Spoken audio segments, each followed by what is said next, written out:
So international politics में जो हमने आज स्टडी करना है that is rise of new powers.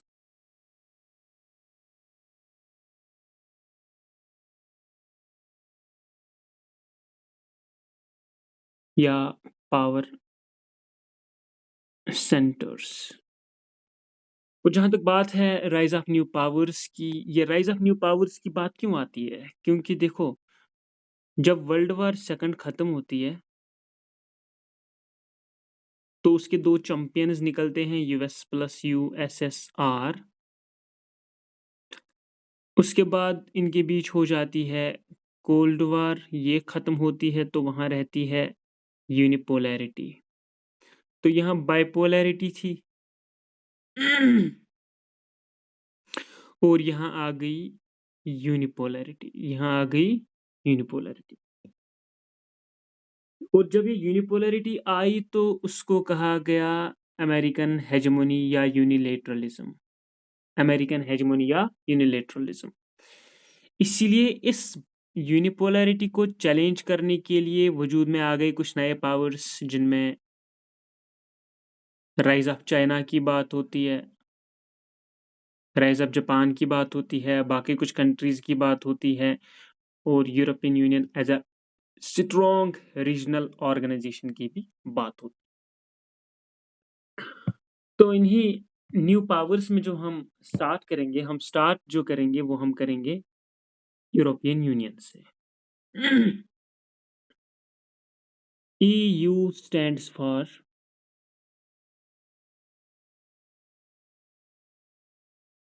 European union. और जहां तक बात इस यूरोपियन यूनियन की है, ये पहले ही यूरोपियन यूनियन नहीं थी।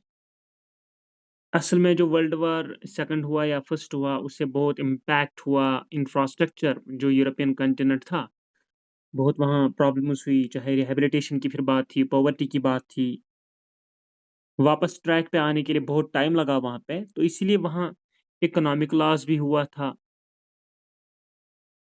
मैन पावर लॉस भी हुआ था, उसके साथ साथ वहाँ पे मटेरियल लॉस भी हुआ था। तो जंग की वजह से जो तबाहकारियाँ होती है, उन तबाहकारियों को मतलब फेस किया है, सामना किया है यूरोपियन कॉन्टिनेंट ने, mostly after world war first and world war second. और जो ही वर्ल्ड वार सेकंड खत्म होता है तो कोल्ड वार स्टार्ट होता है। तो इस कोल्ड वार के दौरान आपने सुना, जो यूएस और यूएसएसआर थे, इनके बीच जो ये जिद बढ़ रही थी, तो यूएस कुछ प्लान दे रहा था और यूएसएसआर भी कुछ प्लान दे रहा था, इकोनॉमिक प्लान, जैसे ट्रूमैन डॉक्ट्राइन, मार्शल प्लान या मोलोटो प्लान यूएसएसआर का। इन्हीं प्लान्स में जो है, जो यूरोपियन यूनियन की असल में बुनियाद रखता है एक प्लान, और वो प्लान जो है that is known as Marshall plan. Marshall plan, Marshall plan June 1947। और जहां तक इस मार्शल प्लान की बात है, ये दिया था यूएस ने। किसके लिए दिया था? वेस्ट यूरोपियन नेशंस के लिए। वेस्ट यूरोपियन नेशन प्रॉस्पेरिटी हासिल करे, वेस्ट यूरोपियन नेशंस डेवलप हो जाए, वेस्ट यूरोपियन नेशंस में कैपिटलिज्म फैले और वहाँ कम्युनिज्म ना पलपे, वहाँ कम्युनिज्म ना चले, वहाँ कैपिटलिज्म रहे, और वो उसके साथ साथ डेवलप भी हो जाए और उनको प्रॉस्पेरिटी मिले, जॉब्स उनको मिले। तो ये सारी चीज़ें आती है जो यूएस चाहता था वेस्टर्न यूरोपियन नेशंस में। उसने उसके लिए जो प्लान दिया वो था Marshall plan of 1947। That is why Marshall plan का जो दूसरा नाम है, इसको ये भी कहा जाता है यूरोपियन इकोनॉमिक प्लान या यूरोपियन इकोनॉमिक कारपोरेशन। ठीक है, यूरोपियन इकोनॉमिक कारपोरेशन भी फिर वजूद में आती है 1948 में, 1948 में। लेकिन यहाँ बात दूसरी होती है, जो ये मार्शल प्लान है, जिसकी वजह से आपने वेस्टर्न यूरोपियन नेशंस को मदद दी, मतलब आपने यूरोप में एंट्री मारी, इसलिए इसको कहा जाता है यूरोपियन रिहेबिलिटेशन प्लान। किसको? मार्शल प्लान का दूसरा नाम है European rehabilitation plan, European rehabilitation plan. तो 1947 में यूरोपियन रिहेबिलिटेशन प्लान या मार्शल प्लान, और इस मार्शल प्लान के बाद जो वेरी नेक्स्ट ईयर था 1948, 1948 में क्या चाहते थे, इसी मार्शल प्लान के तहत एक ऑर्गेनाइजेशन बनाई गई। 1948 में उस ऑर्गेनाइजेशन का नाम रखा गया यूरोपियन इकोनॉमिक कॉरपोरेशन, EEC। ये मार्शल प्लान के तहत एक ऑर्गेनाइजेशन बनाई गई जिसका नाम है यूरोपियन इकोनॉमिक कॉरपोरेशन, जो 1948 में बनाई गई थी to channel aid to western European nations. इसी कॉरपोरेशन के थ्रू फिर वेस्टर्न यूरोपियन कंट्रीज को एड देंगे। सो वेस्टर्न यूरोपियन कंट्रीज को आप जो एड देंगे वो एक कॉरपोरेशन के तहत देंगे। उस कॉरपोरेशन को आप मार्शल प्लान के तहत 1948 में बुनियाद रखते हैं, और उस कॉरपोरेशन का नाम होता है यूरोपियन इकोनॉमिक कॉरपोरेशन। देखो 1947 भी आया, 1948 भी आया, तो इसके बाद आता है 1949। 1949 में क्या होता है, 1949 में एक काउंसिल बनाई जाती है, ग्रुप बनाया जाता है, उसको कहा जाता है council of Europe, council of Europe. और जहां तक इस काउंसिल ऑफ यूरोप की बात है, इसका मतलब सिर्फ और सिर्फ ये होता है, जितने भी इसमें मेंबर्स होते हैं उनके बीच कैसे आप जो है कोऑर्डिनेशन मेंटेन करोगे। काउंसिल ऑफ यूरोप में मेंबर्स के बीच, यूरोपियन कंट्रीज के बीच कैसे आप कोऑर्डिनेशन मेंटेन करोगे, कैसी कौन सी पॉलिसीज आप ले आएंगे, तो कैसे आप आपस में यूनिटी मेंटेन करेंगे। इस चीज के लिए आपने 1948 में बनाई council of Europe, council of Europe. तो 47 भी आया मार्शल प्लान, मार्शल प्लान के तहत या यूरोपियन रिहेबिलिटेशन प्लान के तहत फिर वेस्टर्न यूरोपियन नेशंस को जो एड दिया जाता है उसके लिए कॉरपोरेशन रखी गई इस प्लान के तहत, और इस कॉरपोरेशन का नाम पड़ा यूरोपियन इकोनॉमिक कॉरपोरेशन, 1948। फिर 1949 काउंसिल ऑफ यूरोप बनाई जाती है to maintain coordination regarding the policies amongst the western European nations. तो 47, 48, 49, उसके बाद 1952, 1952 में क्या हो जाता है, जो 6 वेस्टर्न यूरोपियन नेशंस होते हैं, 6 नेशंस, लेकिन ये 6 नेशंस कहाँ से होते हैं, वेस्ट यूरोप में। 6 नेशंस जो होते हैं ये वेस्ट यूरोप में होते हैं। ये एक ट्रीटी साइन करते हैं, और इस ट्रीटी को कहा जाता है treaty of Paris, treaty of Paris. Treaty of Paris की वजह से, जब ये ट्रीटी ऑफ पेरिस 1952 में साइन करते हैं ये 6 नेशंस, ये कौन कौन से 6 नेशंस मैं बता दूंगा। तो ये 6 नेशंस 1952 में ट्रीटी ऑफ पेरिस जब साइन करते हैं, इस ट्रीटी की वजह से बनाते हैं ECSC, ECSC, ECSC stands for European Coal and Steel Community, European coal and steel community. तो यूरोपियन कोल यानी ECSC वजूद में आती है ट्रीटी ऑफ पेरिस से। ट्रीटी ऑफ पेरिस साइन होती है 1952 में, और इसको साइन करने वाले होते हैं 6 नेशंस वेस्ट यूरोप के। अब ये 6 नेशन कौन थे वेस्ट यूरोप के? इटली, फ्रांस,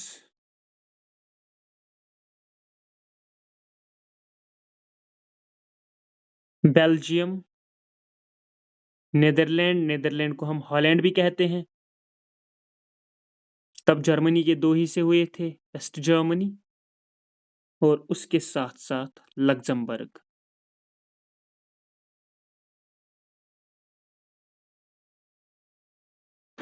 सो 6 नेशंस वेस्टर्न यूरोपियन में, वेस्ट यूरोप के 6 नेशंस जो है 1952 में वो एक ट्रीटी साइन करते हैं, that is known as treaty of Paris.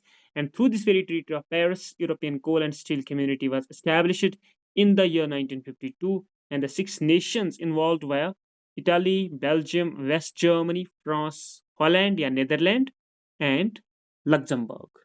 तो ये था 1952। उसके बाद एक और साल जो है वो इम्पॉर्टेंट रहता है एंड दैट इज 1957। 1957 देखो यहाँ बनी European coal and steel community. European coal and steel community. अब वहां पर वो बनाते हैं European economic community. European economic community 1948 में आई थी यूरोपियन इकोनॉमिक कॉरपोरेशन, लेकिन यहाँ पर 1957 में बनाई जाती है यूरोपियन इकोनॉमिक कम्युनिटी। उसके बाद इस यूरोपियन जो ये ग्रुप बनाते हैं यूरोपियन इकोनॉमिक कम्युनिटी, इस यूरोपियन कम्युनिटी में इन 6 नेशंस के बाद और ज़्यादा मेंबरशिप जो है वो इंक्रीज होती है, प्लस मेंबरशिप बढ़ती है इस यूरोपियन इकोनॉमिक कम्युनिटी की। अभी भी इसका नाम जो था, अभी भी यूरोपियन यूनियन नहीं पड़ा था, तो अभी इसका नाम यूरोपियन इकोनॉमिक कम्युनिटी, और इसमें जो मेंबरशिप है वो बढ़ती जा रही थी, बढ़ती जा रही थी। फिर एक हिस्टोरिकल सा टाइम आ जाता है, और वो हिस्टोरिकल टाइम कब आ जाता है? 1979 में। 1979 में ये यूरोपियन इकोनॉमिक कम्युनिटी जो है, जब इसमें बहुत सारे मेंबर्स आते हैं तो ये चाहते हैं कि हम अपना एक पार्लियामेंट रखेंगे, अपना अपना एक पार्लियामेंट रखेंगे। So parliament for European economic Community 1907 में बनाया जाता है। 1907 में तरतीब दिया जाता है थ्रू इलेक्शंस, और इसके लिए जो इलेक्शंस होते हैं वो 5 साल के लिए होते हैं। तो यूरोपियन इकोनॉमिक कम्युनिटी का पार्लियामेंट कॉन्स्टिट्यूट किया जाता है थ्रू इलेक्शंस, और ये 5 साल के लिए मेंबर्स चुने जाते हैं। तो फर्स्ट यूरोपियन इकोनॉमिक कम्युनिटी का जो फर्स्ट पार्लियामेंट वजूद में आया वो कॉन्स्टिट्यूट हुआ 1979 में। उसके बाद एक और हिस्टोरिक ईयर 1985। 1985 1985 में क्या हो जाता है? 1985 में एक एग्रीमेंट कर दिया जाता है जिसको हम कहते हैं शेंजन एग्रीमेंट। इस शेंजन एग्रीमेंट के हिसाब से आप क्या करते हो? जो रेस्ट्रिक्शंस हुआ करते थे, बैरियर्स हुआ करते थे बॉर्डर्स पे, वो ईज हो गए, फ्री वीजाज हो गए। रिस्ट्रिक्शंस जो है वो क्या हुई? कर्टेल हुई। पाबंदियां जो थी उनमें आसानी लाई गई। अक्रॉस द बॉर्डर मूवमेंट आसान कर दिया गया। फ्री ट्रेड इसमें हुआ। शेंजन जोन में शेंजन एग्रीमेंट जिन मेंबर्स ने किया था, तो शेंजन एग्रीमेंट जो है फ्री बॉर्डर्स इन्होंने रखे, इससे फ्री बॉर्डर्स। तो शेंजन एग्रीमेंट से इन्होंने ये सब कर दिया, और ये शेंजन एग्रीमेंट हुआ था 1985 में। और इधर से इसकी मेंबरशिप जो थी यूरोपियन इकोनॉमिक कम्युनिटी की, वो बढ़ती जा रही थी, बढ़ती जा रही थी। और फिर एक साल आ जाता है एंड दैट इज 1992। 1992 1992 में एक ट्रीटी साइन कर दी जाती है, उसको कहा जाता है ट्रीटी ऑफ मैस्ट्रिक्ट।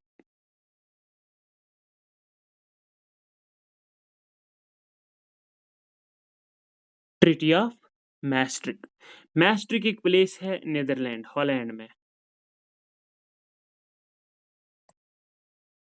तो ट्रीटी ऑफ मैस्ट्रिक्ट साइन हो जाती है 1992 में, फरवरी का ये महीना होता है प्रोबेबली।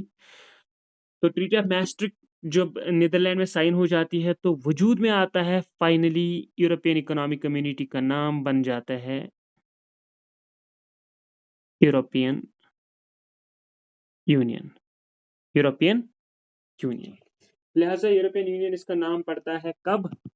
1992 में। किस ट्रीटी की वजह से? मैस्ट्रिक्ट ट्रीटी। मैस्ट्रिक्ट जो शहर है नीदरलैंड का। तो ये यूरोपियन यूनियन जो है इस वक्त मानी जाती है एक strong economic and political regional organisation. अब देखो, इंटरनेशनल ऑर्गेनाइजेशन और रीजनल ऑर्गेनाइजेशन में क्या फ़र्क है?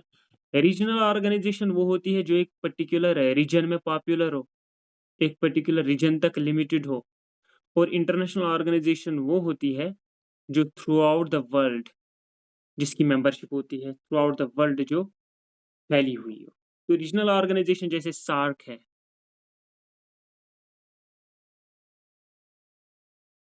जैसे आसियान है, या इस तरह से जैसे ये यूरोपियन यूनियन है, गल्फ कोऑपरेशन काउंसिल है, एटसेट्रा। ये सारी रीजनल ऑर्गेनाइजेशंस हैं जो एक पर्टिकुलर रीजन में पॉपुलर होती है, और इंटरनेशनल ऑर्गेनाइजेशन वो ऑर्गेनाइजेशंस होती है जो through out the world popular होती है, जिनकी मेंबरशिप थ्रू आउट वर्ल्ड होती है। लेकिन रीजनल ऑर्गेनाइजेशंस एक पर्टिकुलर रीजन में पॉपुलर होती है, लिमिटेड होती है। इसी तरह जो यूरोपियन यूनियन है, ये यूरोप में है, यूरोपियन कंट्रीज़ है, इसमें सारे यूरोप के नहीं हैं, जैसे स्विट्ज़रलैंड इसका मेंबर है नहीं। तो स्ट्रॉन्ग इकोनॉमिक और पॉलिटिकल रीजनल ऑर्गेनाइजेशन की तरह ये वजूद में आई, और इसका फाइनली यूरोपियन यूनियन जो नाम है वो पड़ा फरवरी 1992 में, by signing the treaty of Maastricht. Treaty of Maastricht. अब 1992 के बाद से लेके आज तक इसकी जो मेंबरशिप है वो बढ़ती गई। 2013 में इसमें 27 मेंबर्स थे। 2013 तक इसमें 27 मेंबर्स थे, और 2013 में इसका 28th मेंबर ऐड हुआ, और उसको हम कहते हैं क्रोएशिया। क्रोएशिया इसमें ऐड हुआ 2013 में एज़ 28th मेंबर, लेकिन तब तक इसके 27 मेंबर थे। अब क्रोएशिया के ऐड होने की वजह से 28 बन गए। लेकिन रिसेंटली जो ब्रिटिश है, यूके ने किया यूरोपियन यूनियन से एग्ज़िट। यूके का दूसरा नाम है ब्रिटेन। तो यूरोपियन यूनियन से एग्ज़िट के लिए इसको कहा गया ब्रेक्सिट। ब्रेक्सिट। तो जो ब्रेक्सिट है, ये फाइनली हुआ यूरोपियन यूनियन से। मतलब जो इंग्लैंड है ये पूरी तरह से अब कहाँ से निकल गया? इंग्लैंड यूरोपियन यूनियन से निकल गया है।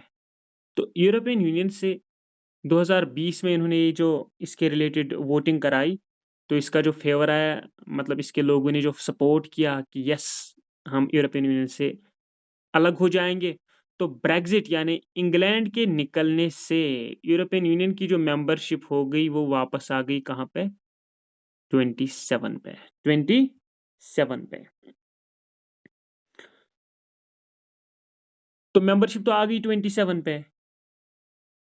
लेकिन एक और चीज़ यहाँ पर ये है, जो यूरोपियन यूनियन है, यूरोपियन यूनियन का जो पार्लियामेंट अभी हमने सुना 1979 में एस्टैब्लिश किया गया था, वो 5 सालों के लिए एस्टैब्लिश होता है, कॉन्स्टिट्यूट होता है। हर 5 साल इसके लिए इलेक्शन होते हैं। और यूरोपियन यूनियन जो है, यूरोपियन यूनियन की जो दफ़ातर है, जैसे इसका पार्लियामेंट है, इसका कोर्ट है, इसकी काउंसिल है, इसका सेक्रेटेरिएट है, या इसके साथ-साथ यूरोपियन यूनियन पूरी तरह जो इसके ऑफिसेज़ है, वो सारे कहाँ पर हैं? ब्रसेल्स में। ब्रसेल्स कहाँ की कैपिटल है? बेल्जियम की। तो यूरोपियन यूनियन के जो मैक्सिमम जितने भी इम्पोर्टेंट दफ़ातर हैं, चाहे वो पार्लियामेंट हो, कोर्ट हो, काउंसिल हो, सेक्रेटेरिएट हो, या यूरोपियन यूनियन सेंट्रल बैंक हो, वो सारे दफ़ातर जो है ब्रसेल्स में है, और ब्रसेल्स कैपिटल है बेल्जियम की। अब यूरोपियन यूनियन क्यों स्ट्रॉन्ग पॉलिटिकल ऑर्गेनाइजेशन है, इकोनॉमिक है? ठीक है, यहाँ पर बहुत डेवलपमेंट है, बहुत डेवलप्ड कंट्रीज़ है, दैट इज़ व्हाई ये स्ट्रॉन्ग इकोनॉमिक ज़ोन है, और यूरो इसकी जो करेंसी है। बहुत सारे देश जो यूरोपियन यूनियन के 27 मेंबर्स रह चुके हैं, 27 में से बहुत सारे देश वो हैं जो एक ही करेंसी, कॉमन करेंसी इस्तेमाल करते हैं, उस करेंसी का नाम है यूरो। वो आपस में यूरो से ट्रेड करते हैं, और वो कंट्रीज़ जो आपस में यूरो से ट्रेड करते हैं, वो आते हैं एक ज़ोन में, और वो ज़ोन कहलाता है यूरोज़ोन। Euro zone.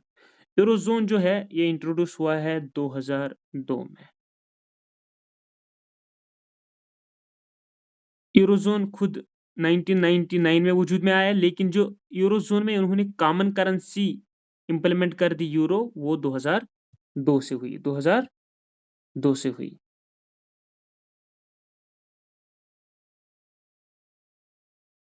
तो यूरोज़ोन कब वजूद में आया? 1999 में। यूरोज़ोन वो ज़ोन है यूरोपियन यूनियन में जहाँ वो एक ही करेंसी इस्तेमाल करते हैं और उस करेंसी का नाम है यूरो, और यूरो इन्होंने इस्तेमाल की 2002 से। और यूरोज़ोन में इस वक़्त जो कंट्रीज़ है 17 हुआ करती थी, अब करंटली इसमें जो कंट्रीज़ है वो है 19।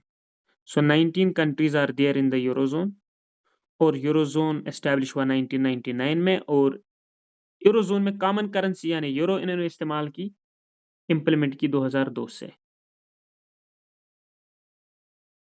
अब ये जो यूरोज़ोन है, इनका यहाँ पर कॉमन मार्केट भी है, कॉमन मार्केट भी है। जिस तरह से यूरोपियन यूनियन का कॉमन पार्लियामेंट है 5 साल के लिए, इसी तरह इनका कॉमन मार्केट भी है, कॉमन मार्केट भी है। ये कॉमन मार्केट क्या होता है? उस बिस्किट का प्राइस फ्रांस में ये है और वही प्राइस जर्मनी में भी होगा, वही प्राइस दूसरी कंट्री में भी होगा, पुर्तगाल में भी होगा। तो कॉमन मार्केट इन्होंने रखा, यूरोज़ोन कॉमन करेंसी बहुत सारे मेंबर्स के इस्तेमाल करते हैं, और ऊपर से जो इन्होंने ट्रेड एग्रीमेंट किया था 1985 में across the borders, visa restrictions इन्होंने ख़त्म की थी, फ्री पासपोर्ट मतलब एबॉलिशन ऑफ पासपोर्ट कंट्रोल्स इन्होंने किया था उस एग्रीमेंट से, and that very agreement is known as Schengen agreement, Schengen agreement. तो ये बहुत सारी वो पॉइंट्स है जो इन्फॉर्मेटिव है जहाँ तक यूरोपियन यूनियन की बात है। लेकिन अब ये जो यूरोपियन यूनियन जो है ये इम्पोर्टेंट ज़्यादा क्यों है? पॉलिटिकली कैसे बहुत ज़्यादा इम्पोर्टेंट है? पॉलिटिकली ये कैसे एक स्ट्रॉन्ग रीजनल ऑर्गेनाइजेशन है? लेट अस सी। अब देखें, पहले इसमें 28 मेंबर्स थे। 28 में एक मेंबर था फ्रांस और दूसरा था यूके यानी इंग्लैंड। ये दोनों हैं यूएन सिक्योरिटी काउंसिल के P5 में, परमानेंट 5 में, जिनको कौन सा पावर होता है? Veto power. अब 28 में से एक मेंबर हुआ कम, वो है यूनाइटेड किंगडम, तो वहां कितने रहे? 27। 27 में अभी भी यूरोपियन यूनियन के पास एक वीटो पावर है, वो है फ्रांस।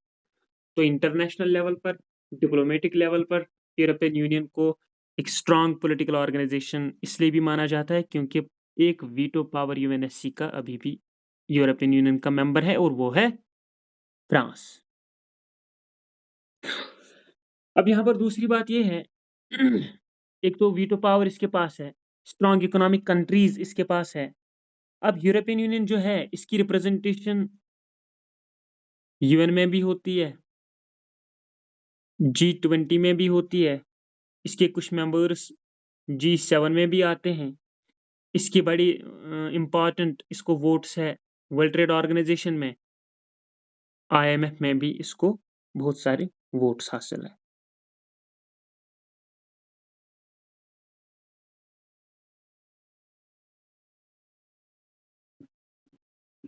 तो इसीलिए अगर हम पॉलिटिकली देखते हैं, इंटरनेशनली देखते हैं, being the permanent member of United nation security council, जो फ्रांस है उसको अभी भी वीटो पावर है, और उसका जो बैक और सपोर्ट मिलता है वो यूरोपियन यूनियन को मिलता है। उसके साथ-साथ यूरोपियन यूनियन की बहुत इंपॉर्टेंट रिप्रेजेंटेशन है यूएन में, G20 में, ग्रुप ऑफ 7 कंट्रीज़ में, वर्ल्ड ट्रेड ऑर्गेनाइजेशन में, और इंटरनेशनल मॉनेटरी फंड में भी है।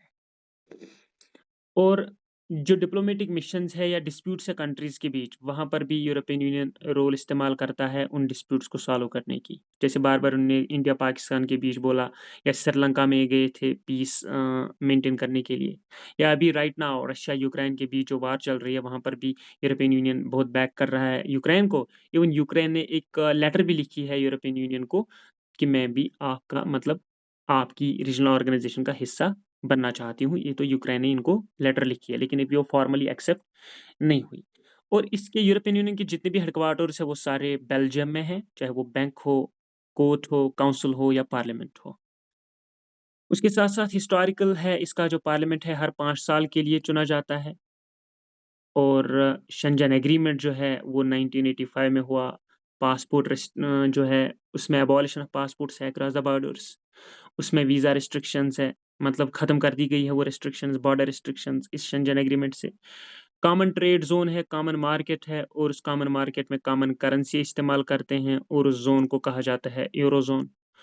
जैसे यूरोपियन यूनियन कंट्री में यूरोपियन यूनियन रीजनल ऑर्गेनाइजेशन में 27 मेंबर्स अभी भी है, लेकिन 27 में से मैक्सिमम मोर देन 50% जो है, वो एक ही करेंसी इस्तेमाल करते हैं यूरो। और वो कंट्रीज़ जो यूरो इस्तेमाल करते हैं 2002 से, वो आते हैं एक ज़ोन में and that zone is known as eurozone. और यूरोज़ोन एस्टैब्लिश हुआ था 1999 में। और यूरोपियन यूनियन जो नाम पड़ा वो 1992 में पड़ा ट्रीटी ऑफ maastricht की वजह से, और उससे पहले यूरोपियन यूनियन क्या था? European economic community. So this was all about important facts and things regarding European Union as a rising power.